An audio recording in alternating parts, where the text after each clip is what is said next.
I remember the moment clearly. As an INFJ, this is unusual for me. I don't remember many moments from my childhood with this much detail. Sitting on the top of a picnic table with a group of kids seated on the ground around me, my intuition said, "This is you."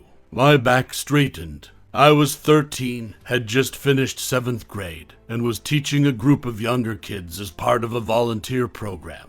I had just found my purpose, the one thing I was meant to do. Or had I? I won't spoil the ending, but this was the beginning of the identity crisis.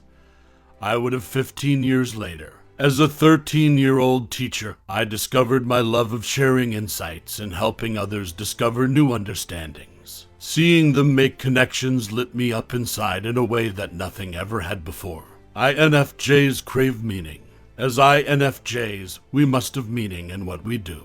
We want to feel like we're contributing to something bigger than ourselves. We need to feel purposeful. Our extroverted feeling function, which is outwardly focused, means we often connect feeling purposeful with impacting others. We see possibilities and potential in others. We typically see a clear path to this potential, too, thanks to our introverted intuition. When I asked the INFJ women I work with in my coaching practice to tell me what purpose means to them, they said things like, finding a career that gives me a sense of meaning, finding what I'm meant to do, using my skills where I can have the most impact, feeling useful. There's nothing wrong with any of these desires. If you had asked me this same question before I reached my late 22nd, I would have said the same things. But then something happened that made me rethink everything and left me feeling untethered. A very uncomfortable feeling for an INFJ. To make a long story short, an unexpected move across the country meant quitting my teaching job.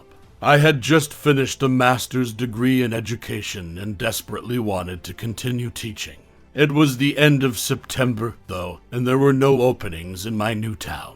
I applied for random jobs that would keep me connected to the school system, but nothing worked out. I had spent 8 years in the school-driven calendar cycle. This meant I didn't know what to do with myself as an unemployed teacher in September. Teaching was my identity. That's where I found my worth and value. Now that I was no longer a teacher, who was I?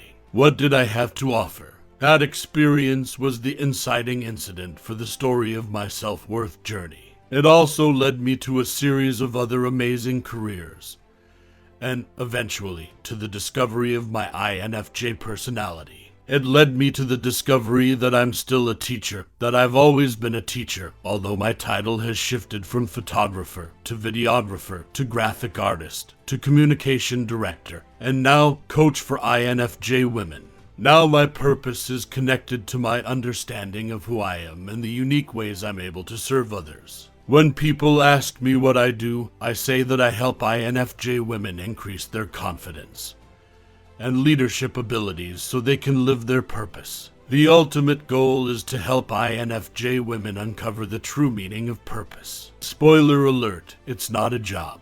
I believe purpose is, as one INFJ woman put it on a recent survey, to be comfortable being me. The comfort of knowing who you are brings confidence. This confidence means you can help others, no matter your role. It also means your self-worth isn't determined by the way others respond to you. Self-worth must come first. All the examples of purpose above are dependent on things outside of ourselves. Don't get me wrong, there's nothing wrong with having a meaningful career, feeling useful, or feeling successful when your skills have an impact. In fact, when you're living your purpose, being who you were made to be, you will have all of these things. The issue is when our sense of self-worth is so intertwined with these things that we depend on them for our sense of value. Self-worth must come first. Our sense of purpose must come from a deep connection to who we are and the understanding that we have value, no matter what we do.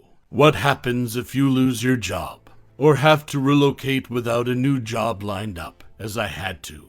If your value is defined by your work, you'll end up feeling worthless and depressed without it, just like I did. The leadership abilities I mentioned above include our ability to lead ourselves through self-awareness. As an INFJ, you know the quest for self-development involves an ever-moving finish line. There's always something more to learn and work on, right? You don't like to be rushed by others, so don't rush yourself on this one.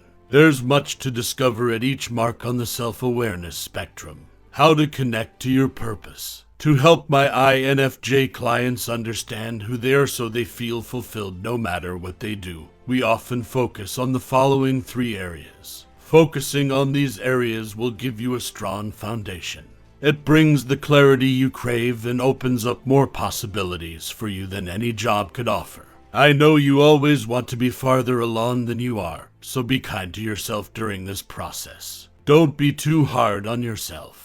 Dig deep into your INFJ personality type. You know you're an INFJ. That's an amazing first step. There's a lot of information about INFJs online. Some of it's contradicting or makes broad sweeping claims about how we behave. Look to trusted sources for your information, like this website and materials produced by certified MBTI practitioners. We've been through rigorous training on the strengths and limits of this personality system. There's an understanding of the MBTI system that only comes through the certification training.